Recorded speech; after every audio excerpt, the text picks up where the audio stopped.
भक्तों, ओम नमः शिवाय। श्री शिवाय नमस्तुभ्यम। जय श्री महाकाल। जी हाँ भक्तों, क्या आपके भी घर में कोई ऐसा व्यक्ति है जो बहुत ज़्यादा नशा करता है? उसके नशे से आप लोग बहुत ज़्यादा परेशान हो चुके हैं।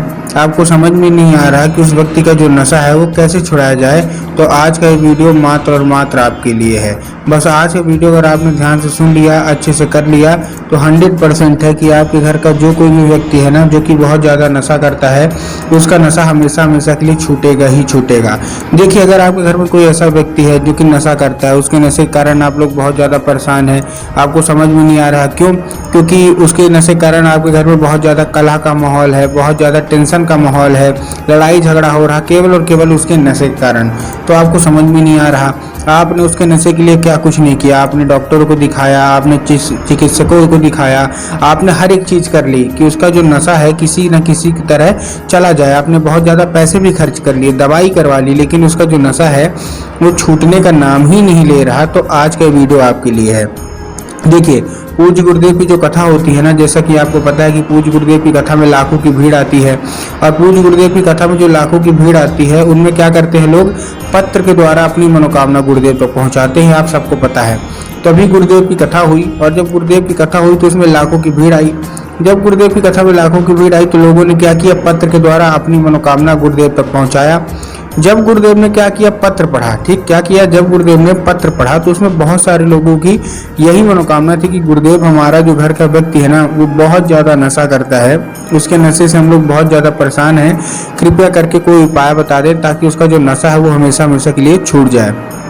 तब गुरुदेव ने 2 से 3 उपाय बताए और कहा केवल और केवल ये उपाय कर लेना, तुम्हारे घर का जो भी व्यक्ति है जो कि बहुत ज़्यादा नशा करता है, उसका नशा 100% छूटेगा ही छूटेगा।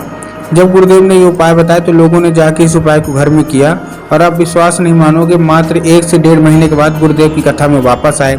जब गुरुदेव की कथा में ये लोग वापस आए तो गुरुदेव को इन्होंने फिर से पत्र लिखा, लेकिन ये जो पत्र था ना, ये गुरुदेव को धन्यवाद के रूप में पत्र था कि गुरुदेव धन्य हो आपका, आपके द्वारा बताया गया उपाय हमने कर लिया है, और हमारे घर का जो व्यक्ति था जो कि बहुत ज़्यादा नशा करता था, उसने पूर्णतः नशा छोड़ दिया है। तो देखिए, अगर आपको भी जानना है कि आखिर ऐसा कौन सा उपाय है जिसको करने मात्र से लोगों का जो नशा है ना, वो मात्र 1 से 1.5 महीने के अंदर छूट जाता है, तो चलिए हम बताते हैं आपको आज की इस वीडियो के माध्यम से।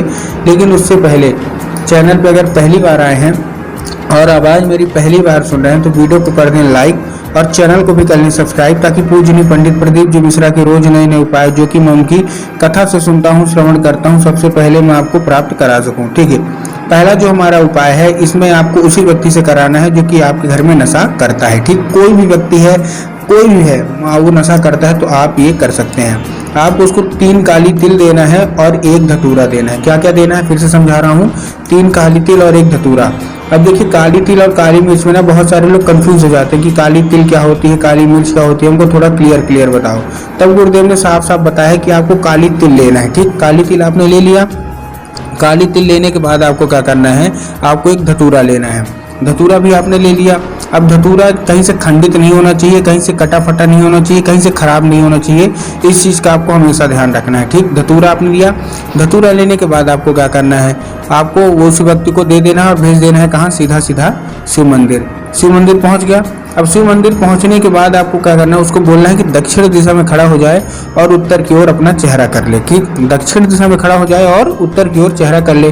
अब देखिए, दक्षिण और उत्तर में क्या है ना, बहुत सारे लोग कंफ्यूज होते हैं कि दक्षिण क्या होता है, उत्तर क्या होता है, हमको थोड़ा साफ साफ बताओ। तब गुरुदेव ने सिंपल सा बताया है कि आप जिस भी शिव मंदिर जा रहे हो, उस शिव मंदिर का जिधर साइड जलाधारी हो, आप अपना चेहरा उधर साइड करके खड़े हो जाओ। ठीक, आप खड़े हो गए। अब खड़े होने के बाद आपको क्या करना है? जैसे आप खड़े हो गए, खड़े होने के बाद आपको श्रम्भेश्वर महादेव का नाम लेके, कौन से महादेव का एक बहुत ही सुंदर सा नाम है, श्रम्भेश्वर महादेव। तो बस आपको करना क्या है? आपको श्रम्भेश्वर महादेव का नाम लेके उन्हीं का स्मरण करके आपको चुपचाप अर्पित कर देना है। बस आपने अर्पित कर दिया और चुपचाप घर आ जाइए। पूज्य गुरुदेव कहते हैं ज़्यादा नहीं, मात्र 1 से 1.5 महीना लगेगा, आपका सारा का सारा नशा समाप्त होगा ही होगा। ये था हमारा पहला उपाय। अब देखिए, हमको भी पता और आपको भी पता कि घर का जो कोई व्यक्ति नशा करता है ना, उसका जो मन है वो पूजा पाठ है किसी उपाय में तो लगता नहीं है, बाकी चीज़ों में लगेगा, लेकिन पूजा पाठ में बिल्कुल भी नहीं लगता। तो आप लोग जितने लोग हैं, जो महिलाएं हैं जिनका पति नशा करता है, जिनका बेटा, भाई, भतीजा कोई भी नशा करता है, अगर आप चाहते हैं कि वो व्यक्ति नशा छोड़ दें तो चलिए हम बताते हैं इस उपाय को। अब इस उपाय में देखिए आपको करना क्या है, बहुत ही सिंपल सा आपको बता रहा हूँ, इसको आपको ध्यान से सुनना है। इस उपाय में आपको चाहिए क्या, आपको चाहिए केवल और केवल 3 बेल पत्र। अब देखिए, जब आप बेल पत्र ले रहे हैं तब आपको ध्यान रखना कि बेल पत्र कहीं से कटा फटा नहीं होना चाहिए, कहीं से खंडित नहीं होना चाहिए और कहीं से भी खराब तो बिल्कुल भी नहीं होना चाहिए। बहुत सारे लोग क्या करते हैं, बेल पत्र एक पत्ती को ही बेल पत्र मानते हैं, जो कि गलत है। आपको भी पता है कि एक पत्ती का तो कोई बेल पत्र होता नहीं है, 3 पत्ती मिलकर जो बेल पत्र बनती है वही बेल पत्र आपको लेना है। बस कहीं से कटा फटा ना हो, कहीं से खंडित ना हो, इस चीज़ का भी आपको ध्यान रखना है। ठीक, बेल पत्र आपने ले लिया। बेल पत्र लेने के बाद आपको पहुंच जाना है कहाँ, सीधा सीधा शिव मंदिर। शिव मंदिर पहुंच गए। शिव मंदिर पहुंचने के बाद आपको क्या करना है, आपको अर्पित करना है बाबा कुंडकेश्वर का नाम लेके, कहाँ, बाबा भोलेनाथ की शिवलिंग पे। कौन सा, कुंडकेश्वर महादेव का नाम लेके अर्पित करना है और बाबा से उसको औषधि के रूप में मांगना है कि बाबा कृपया करके इसको औषधि के रूप में प्रदान करें। हमारे घर का जो व्यक्ति बहुत ज़्यादा नशा करता है। अब आप 5 मिनट तक खड़े रहिए। उसके बाद क्या होगा, वो औषधि बन जाएगा। जैसे वो औषधि बन जाए आप उसको लेके आ जाइए घर। अब आपको वो जो बेल पत्र है ना, उसी व्यक्ति को खिलाना है जो कि आपके घर में नशा करता है। अब देखिए, अगर वो साधारण रूप से खाता है तो अच्छी बात है, लेकिन अगर खाने से मना करता है तब आपको चुपके से खिलाना है। चुपके से कैसे खिलाएंगे, आपको उसको धूप में सुखवाना है, सुखवाने के बाद पीसना है और पीसने के बाद उसको दालें सब्जी में मिला के खिला देना है। पूज्य गुरुदेव कहते हैं मात्र 1 से 1.5 महीना करके देखिए, आपके घर का जो कोई व्यक्ति है ना, उसका जो पूरा का पूरा जो नशा समाप्त होगा ही होगा।